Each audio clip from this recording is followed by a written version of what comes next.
आज के इस वीडियो में हम बात करने वाले हैं सैमसंग फ़ोन में टाइपिंग नहीं हो रहा है तो ये प्रॉब्लम कैसे ठीक करें। सैमसंग फ़ोन में कीबोर्ड में टाइपिंग प्रॉब्लम आ रही है तो कैसे सॉल्व करें। इसके लिए आप अपने फ़ोन में प्ले स्टोर ओपन करिए। प्ले स्टोर ओपन करेंगे, ऊपर अब ये सर्च ऐप्स पे क्लिक करिए, टाइप करिए जीबोर्ड और इससे सर्च करिए। अब आपके सामने ये जीबोर्ड आएगा, द गूगल कीबोर्ड आएगा, इस पे क्लिक करिए।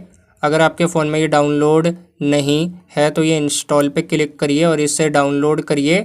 अब ये जीबोर्ड डाउनलोड होने के बाद ओपन बटन आएगा, ओपन पे क्लिक करिए। ओपन पे क्लिक करेंगे, नीचे ये इनेबल इन सेटिंग्स आएगा, इस पे क्लिक करिए। अब ये कीबोर्ड लिस्ट एंड डिफ़ॉल्ट आएगा और अगर आपके फ़ोन में जीबोर्ड पहले से डाउनलोड है तो अपने फ़ोन में सेटिंग्स ओपन करिए। सेटिंग में नीचे आइए, जनरल मैनेजमेंट आएगा, इस पे क्लिक करिए। नीचे आइए, कीबोर्ड लिस्ट एंड डिफ़ॉल्ट पे क्लिक करिए।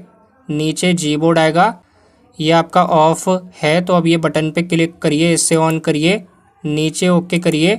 ऊपर अब ये डिफ़ॉल्ट कीबोर्ड पे क्लिक करिए। नीचे आइए, जीबोर्ड आएगा, जीबोर्ड पे क्लिक करिए। तो अब ये जीबोर्ड सेलेक्ट होने के बाद बैक आइए। अब अपने फ़ोन में कीबोर्ड ओपन करिए और चेक करिए अब आपके फ़ोन में टाइपिंग हो रहा है। तो इस तरीके से ये प्रॉब्लम ठीक करें। वीडियो पसंद आई तो इस वीडियो को लाइक ज़रूर करें।